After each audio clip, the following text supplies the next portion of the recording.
Most of us will have seen live broadcasts using headsets and comms like sports and other live events. You may have also seen them in higher, big Hollywood productions and TV shows.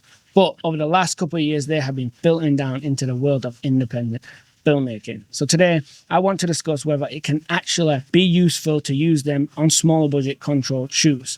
And we're going to look at Synco's new Xtalk Xpro headset and find out, can it be worth it or is it just another gimmick? This review has been one of the biggest eye-openers I have done in a very, very long time. I've used headsets and comms when going into other people's productions before and always found them pretty useful and good. But this is the first time that I've owned them and taken them along to my own productions. And every now and then you get a piece of equipment into review and it is just genuinely eye-opening. So the kit I have here is a 5 headset kit of the Synco Xtalk Xpro intercom headset, which basically just means that you can talk back and forth just as you'd expect. They did come in this carry case, which is okay to keep everything neat and tidy, but I don't trust it too much on protecting them. I'll definitely make sure you pack it last in your vehicle and don't put it under a lot of heavy pelly cases as it's only soft.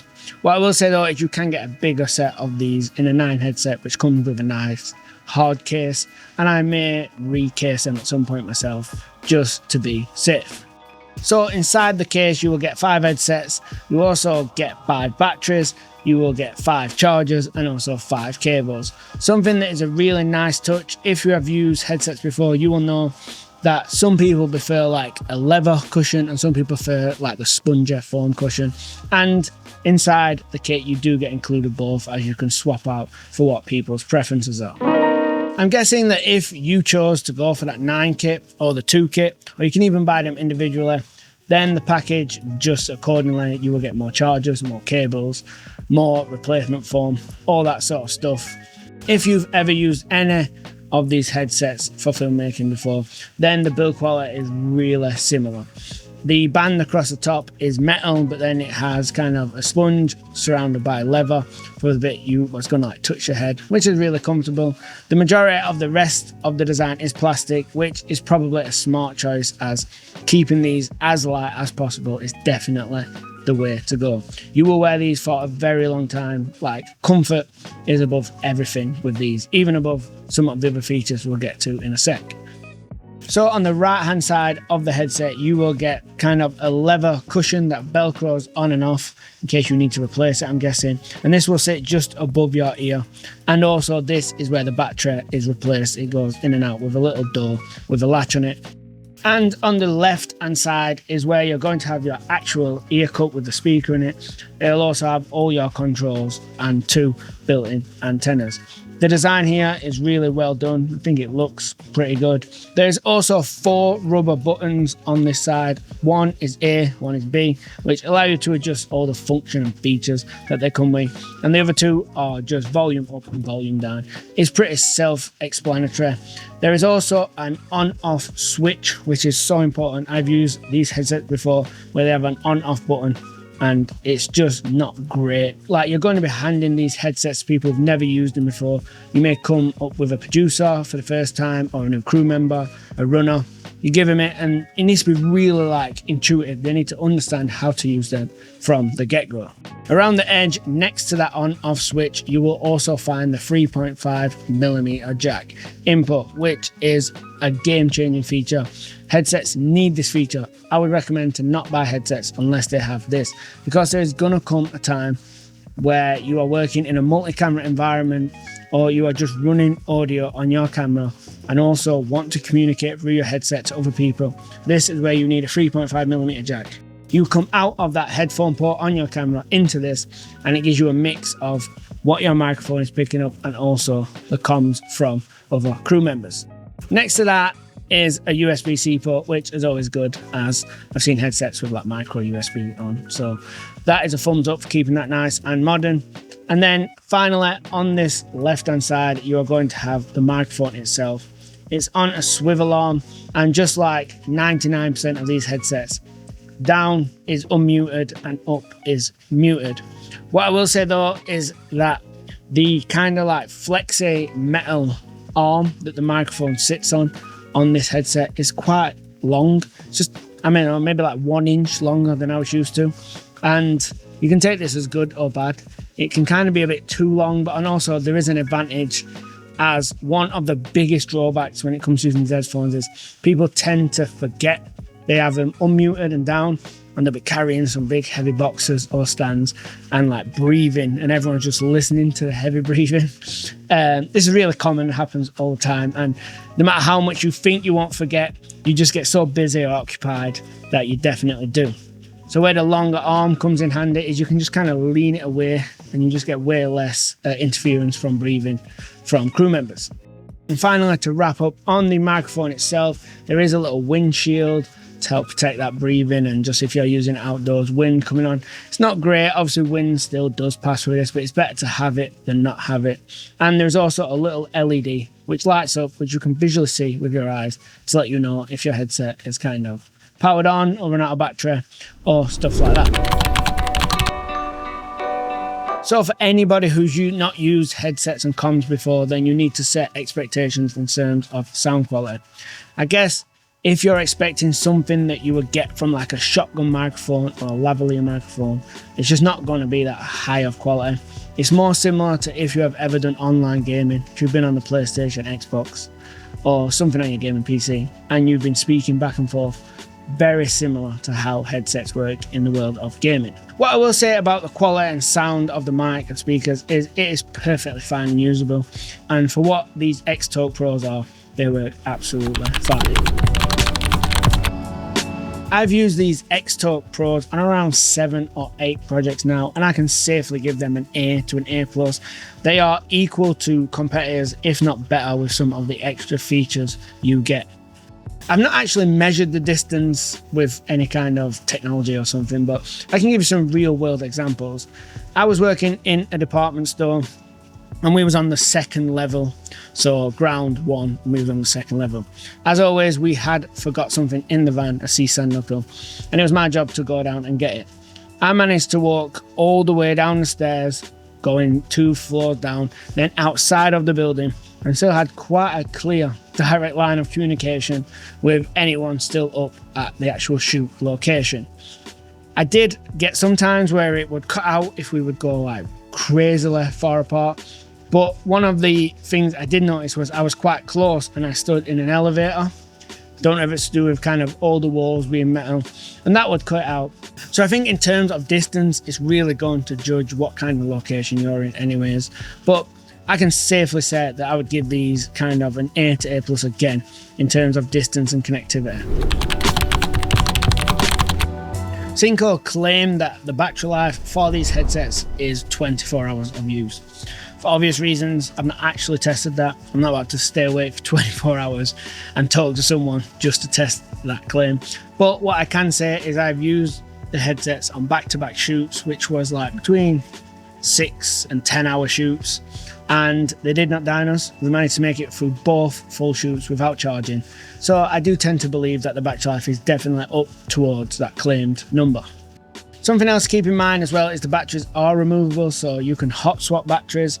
These are really generic batteries, all headsets use the same. You can pick them up really cheap, or you can even go directly to manufacturer and they're pretty inexpensive.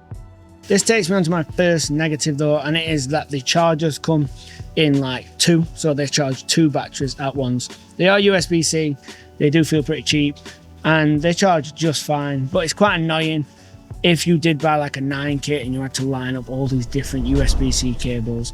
Competitors like Hollyland do come with this charger that holds I think 8 at once, so it's 1 cable to charge 8 batteries.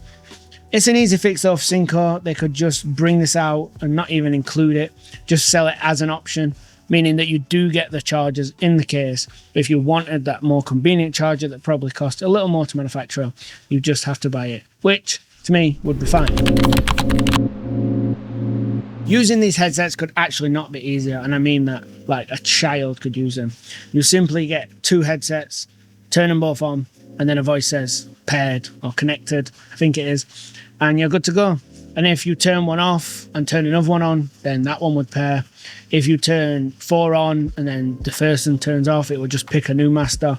As one of the benefits of this headsets is any one of them can be the master, which is quite important.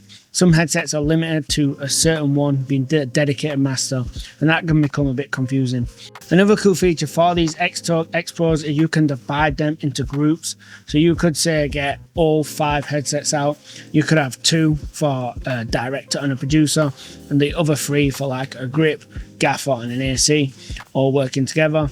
And then once the shoot is set up and you're about to roll, you can just swap them all back to being in one group, and all 5 people can then communicate.